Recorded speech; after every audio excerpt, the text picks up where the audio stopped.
পহেলা October থেকে super শপে polythene ব্যবহার বন্ধ হচ্ছে। এই কার্যক্রম তদারকি ও পলিথিনের বিকল্প ব্যবহার উদ্বুদ্ধ করতে শিক্ষার্থীরা সুপার শপে যাবে বলে জানালেন পরিবেশ, বন ও জলবায়ু পরিবর্তন উপদেষ্টা সৈয়দা রিজওয়ানা হাসান।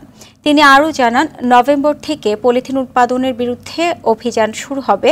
ডিসেম্বরের মধ্যে সচিবালয়কে প্লাস্টিক মুক্ত করা হবে।